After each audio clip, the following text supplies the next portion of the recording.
This morning at 8:08 a.m. on Fox and Friends, Kellyanne Conway shared a dirty little secret about Nancy Pelosi and the Democrats' impeachment resolution. Guess what? Dirty little secret. They don't have the votes. And 3 hours later, Kellyanne Conway's little secret was once again revealed, which is that she doesn't know anything about anything.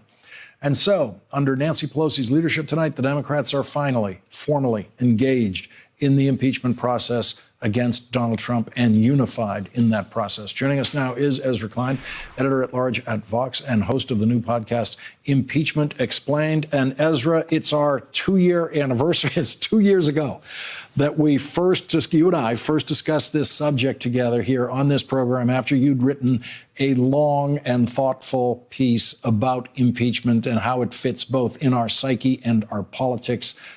We are finally here. Your reaction to what happened in the House today? Well, first, I was so concerned you would forget our anniversary, so thank you. It means a lot to me. I thought two things about today. So the first thing I thought is that the implicit theory of presidential accountability being put forward by the Republicans, which is that there should be none under any circumstances when a Republican is in office, is actually pretty constitutionally scary. What got put forward today was not impeachment, but impeachment inquiry. I think you would have to be blind to what is going on to not at least want to look into it.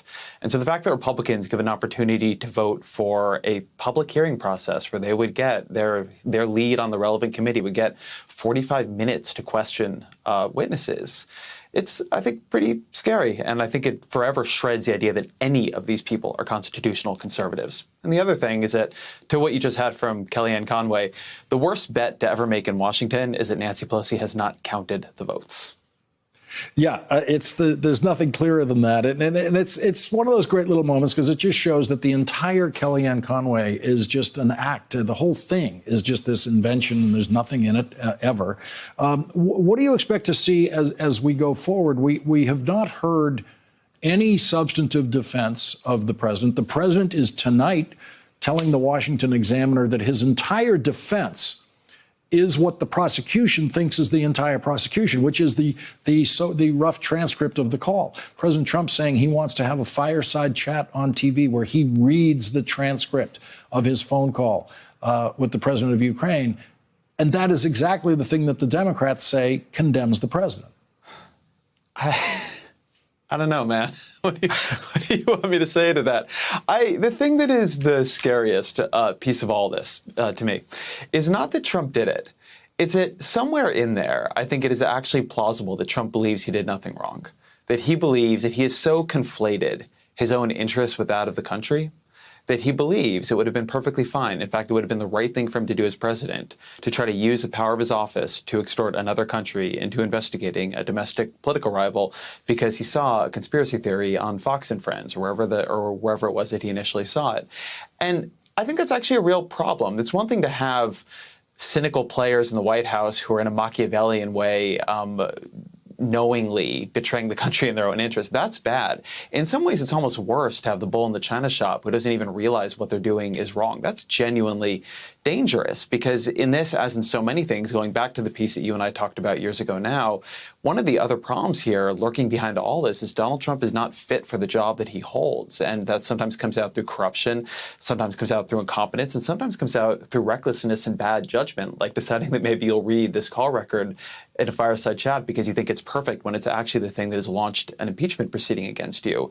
And that is among the many, many things here that are scary about Donald Trump. That's another one. Yeah, and at the time when you were writing 2 years ago, the worry that we all had was that Donald Trump could find himself in a nuclear exchange with North Korea at that point. Things were going so badly, and his behavior was publicly so erratic about that. And one of the things you argued for was just relaxing a little bit about impeachment. Everyone in public office, when they talk about it, I think it's mandatory for them, I guess, to say that it's very sad, and it's very sad that it has come to this. And no one thinks it's going to be very sad if you have to get rid of the CEO of Boeing because their planes crash. They think it's what you do. And you were making an argument that we should look at this a little bit more the way corporate America looks at changing CEOs when they have to. Or the way the founders looked at it. James Madison said the president should be impeached for removing meritorious officers wantonly. It was talked about often at the beginning of the country that impeachment was a way to deal with an out-of-control executive. It was not considered an unbelievable scar the country would never recover from. And as you say, with the Boeing example, the idea that the most powerful person in the country would be the one with the most job security, that there'd be nothing to do in between elections if they were out of control, is wild. And it's all the more wild given that the only reason Donald Trump sits in that chair at all is that for years and years and years, he appeared on our television screens firing people for apparently not doing a good job in dumb games.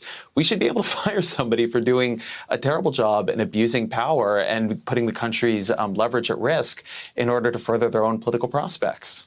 It could not be more appropriate that Ezra Klein gets tonight's last word. Ezra, thank you very much for joining us. I'd really appreciate it. Thanks for checking out our YouTube channel. Subscribe by clicking on the button below for more from The Last Word and the rest of MSNBC.